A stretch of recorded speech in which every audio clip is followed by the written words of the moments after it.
Assalamualaikum, I'm Raisa. Today I'll brief you about how new economic policy existed. Post-independence resulted in a stable and developing economy as Malaysia strives to be a developed country.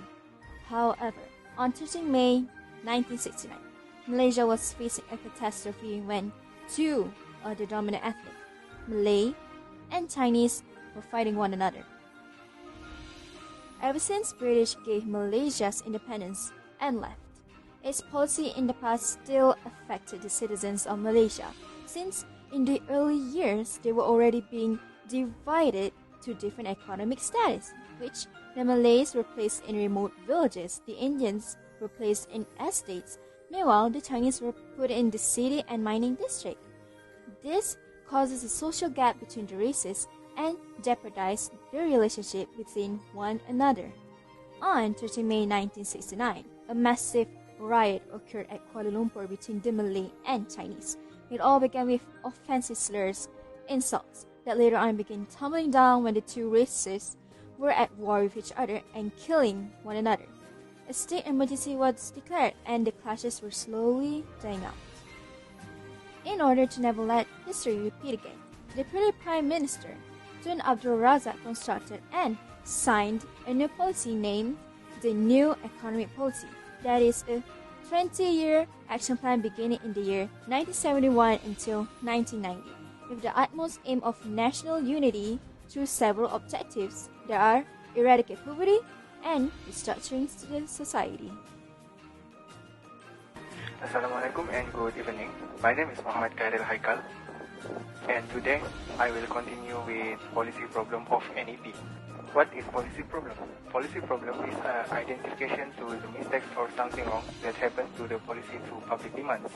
Public opinions will influence the government policy and consider such as public opinions and elite opinions. In economic aspect, for NEP is first 10 years it generates inter-ethnic tensions and disagreements.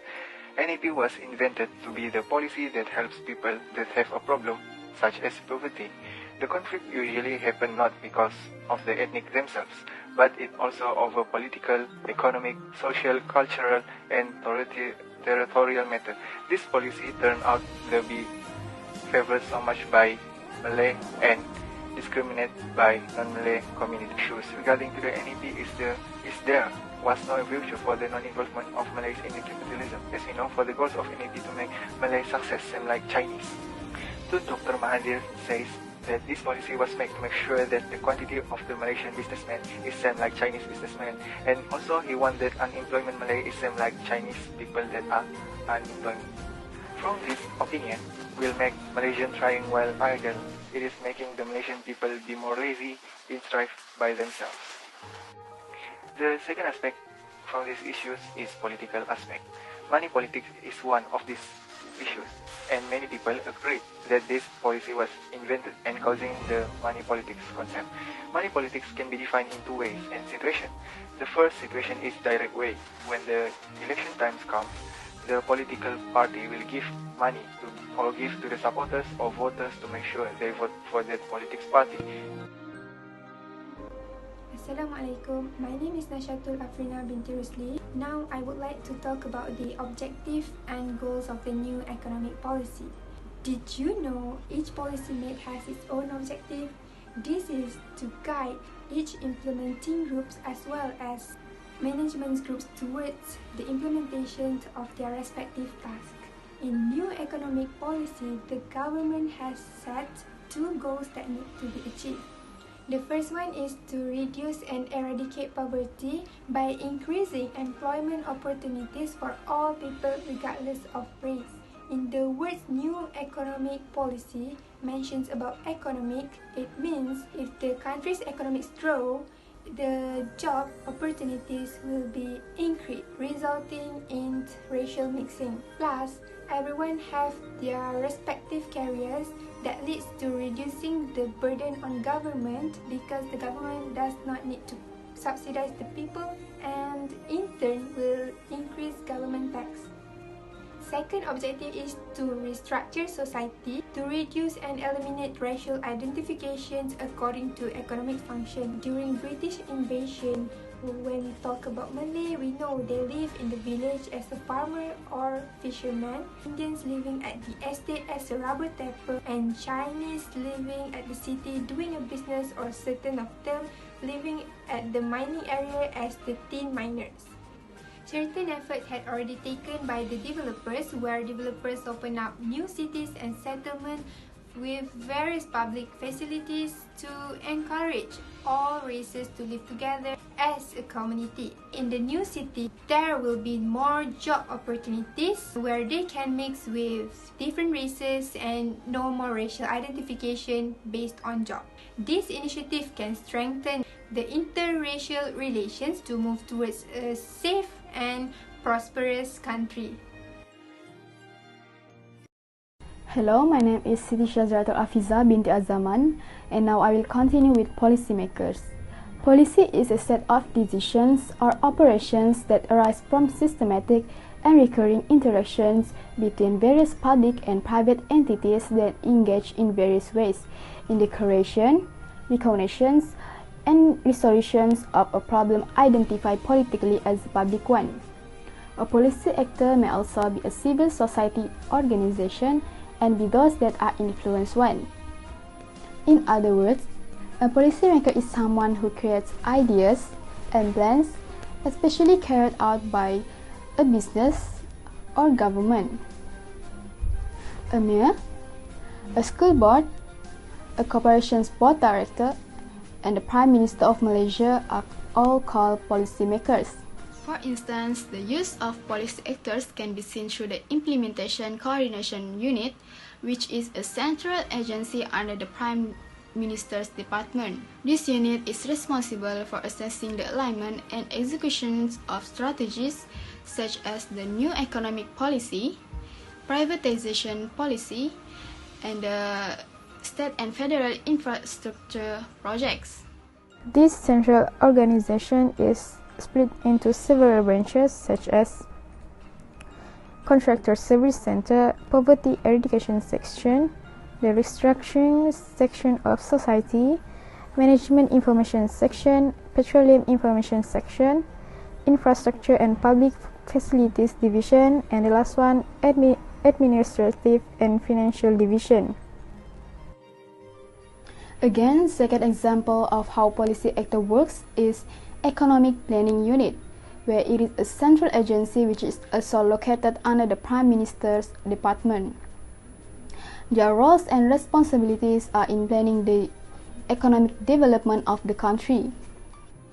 The Economic Planning Unit is in charge of the following tasks, such as make 5-year proposals for national growth, examine the annual planning budget for the Treasury and the Department of Public Service, analyze the national and foreign economies' positions as the basis for economic planning and development, manage the country's financial and technical support from foreign governments and international, and the last one, provide advice to the government on the country's economic issue.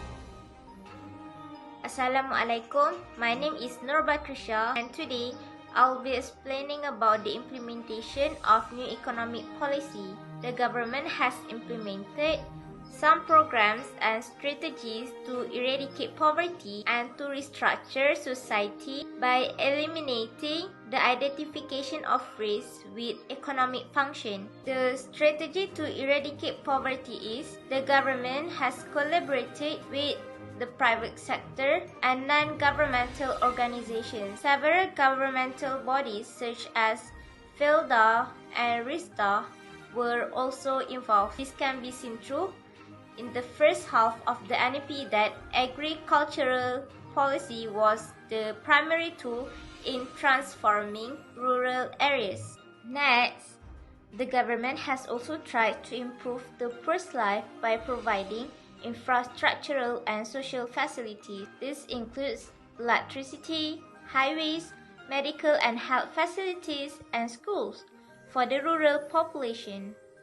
Meanwhile, in urban areas, the poverty reduction are focused more on the growth and the creation of sustainable jobs. Other than that, There were also some strategies that have been implemented by the government to restructure the society by eliminating the identification of race with economic function. For example, the government has encouraged Malays and all the Bumiputras to participate at all levels of economic management, development, and capital sharing. Lastly, the government has established a new urban centers in less developed areas, and it was by introducing the industries and other facilities like school and factory. The strength that can be seen in new economic policy is the reduction of poverty, and ethnic in Malaysia has been united. The first strength is the reduction of poverty. We can see from the quality of people's education. Before the implementation of NEP, people at that time mostly acquired knowledge at the primary and secondary level. But after the implementation, there were an increasing in public institution for people, especially Bumiputra, to continue their education at the tertiary level. UITM is one of the example of public institution to help Bumiputra. During NEP, it was known as ITM, Institute Technology Mara. People can use the education they receive from university to improve their standards of living, and government get to produce more Bumiputra from professional and moderate group. Next, ethnic in Malaysia has been united where automatic labeling no longer occurs. Government taking initiative by promoting multi-ethnic involvement in the workplace, and government also encourage private organization to do the same thing as they do, which every organization must provide a quota for all races. From this, it can be proven that there is no more automatic labeling, as every organization, every job have different races working together and strengthen interracial relations. Now, I'll be explaining about the weakness of the NEP. The first one is we are still left behind in certain fields. For example, in the term of education, we can see that some are still debating whether mathematics and science should be taught in English or not, while some countries has embarked on advanced curriculums to make their youth more competitive. The second weakness of the NEP is racial discrimination. We are still facing racial discrimination until today. For instance, there was a case that happened few days ago about police brutality in Malaysia.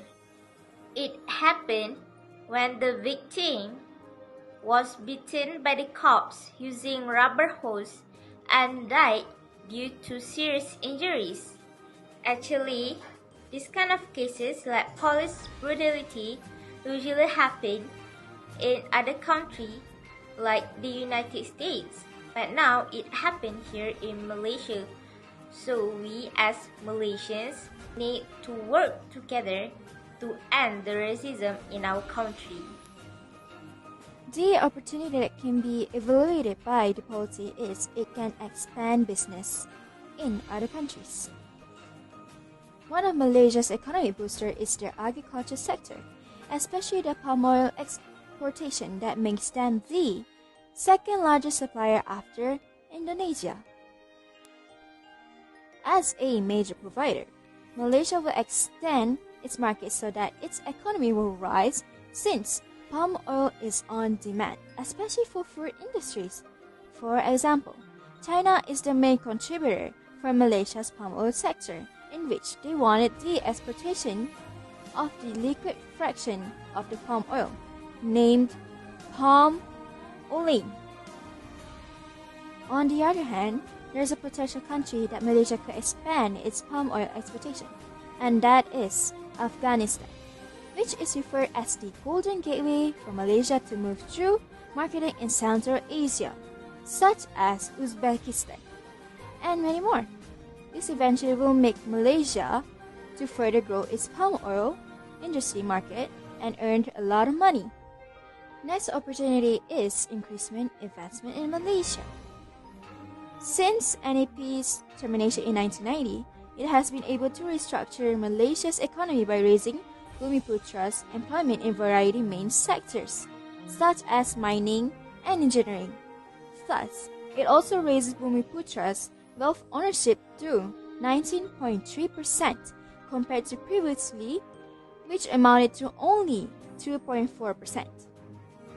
It is shown here that Malaysia's economy was doing great and will attract many investors with its stable economy. According to one article, it stated that Malaysia is the second best country in Southeast Asia for investment. For example, Malaysia successfully obtained RM 8.9 billion ringgit investment from South Korea and Japan, with South Korea wanting to develop SK Nexalis in Sabah for a thin copper foil production plant, and Japan with Nippon Electric Glass Co. Ltd. to produce e-glass fiber for automotive parts and components.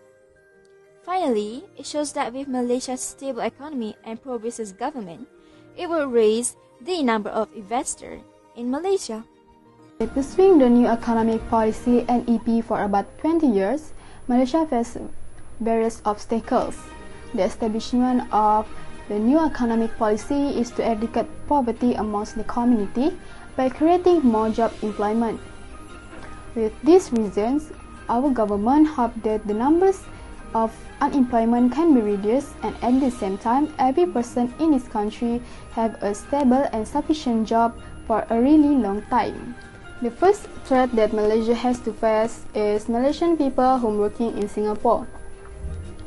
Even though people have the impression that Singapore is an expensive country to live in, but given the huge opportunity, Malaysians can earn up to 3 times more than their peers here in Singapore simply because of the currency trade.